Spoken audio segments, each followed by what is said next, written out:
Hello everyone. In factoring quadratics, as I've mentioned before, half the battle is recognizing what you're dealing with, pattern recognition, because there's just some patterns that always factor the exact same way, and if you can see what you're dealing with and recognize it as one of the patterns, then it makes your job much easier.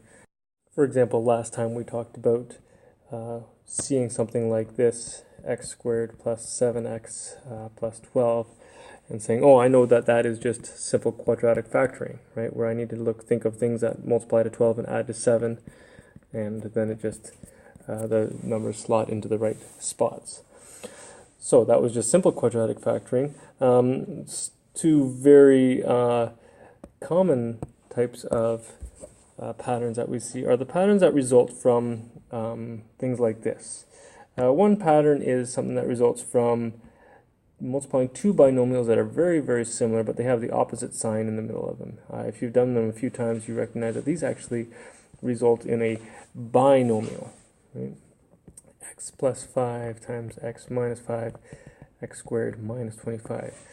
Something even slightly more complicated, 2x plus 3y perhaps, times 2x minus 3y will give you 4x squared minus 9y squared. Now that's not factoring, that's just simplifying, but you see this case where when you have these kinds of factors where you have the exact same factor only with a minus in one and the plus in the other, you end up with a binomial. And the binomial is what we call a difference of squares. Now difference refers to the fact that each one of them is something minus something, right? Well, minus is a difference.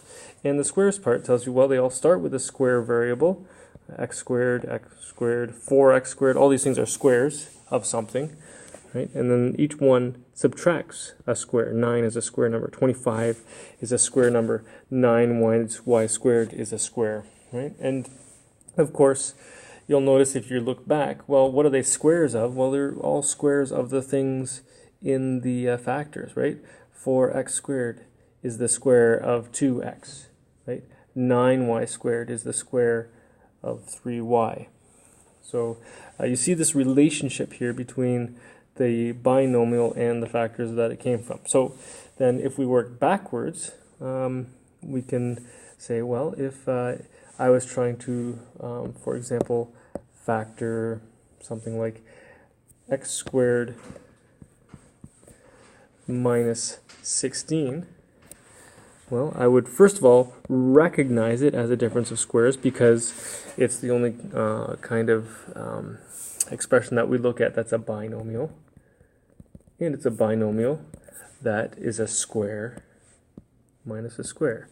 And so I would just answer this primarily using the pattern, saying, okay, well, I know that this is going to be two of the same factors or two of the same things that are exactly the same because x squared is the square of x. I know it starts with x. Because 16 is the square of 4, I know it ends in 4. And because it's a difference of squares, I know that one is plus and one is minus. Right? Easy pattern recognition. So how we would describe difference of squares generally is we'd say, well, it's some kind of pattern of a square minus a square, right? And it will always factor to the term that those two things are squares of, one with a plus, one with a minus. Always that pattern. So just working on a couple examples, right? X squared minus 1. Well, x squared is a square of x. 1 is the square of 1, so it could be plus 1 and minus 1. Right? Don't forget that 1 is a square number.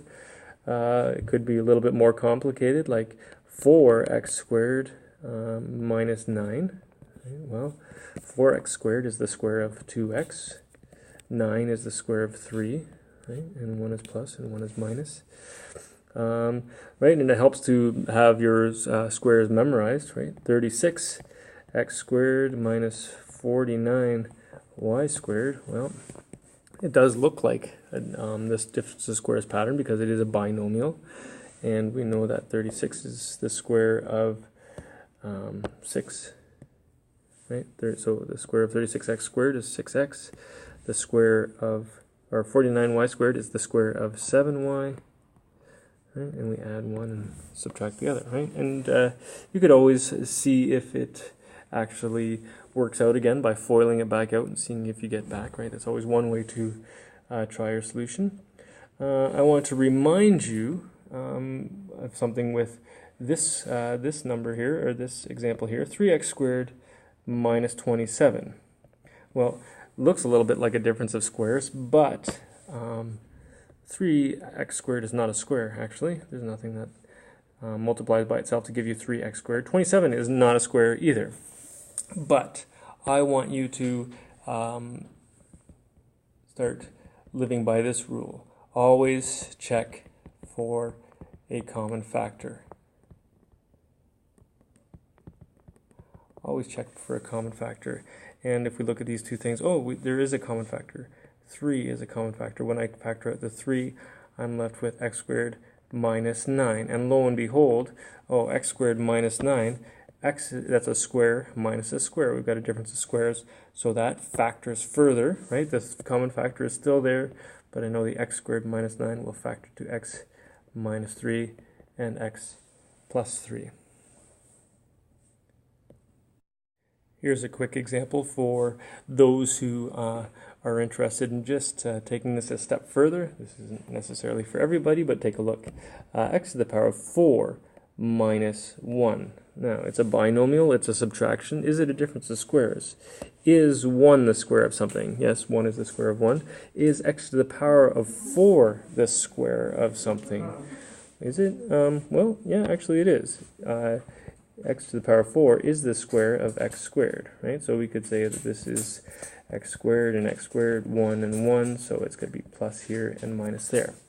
And then if we look at our answer, we see that, hey, contained in our answer, one of our factors itself is actually a difference of squares itself, right? X squared minus 1. X squared is a square, 1 is still a square.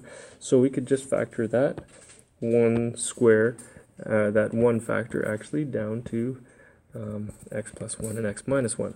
Can we factor x squared plus 1 down further? No, it's not a difference of squares, because that plus in there makes it makes it unfactorable any further, so it stays where it stays the way it is. So this guy would stay as that. In our final fully factored form, then I suppose would be this: x squared plus 1, x plus 1, and x minus 1.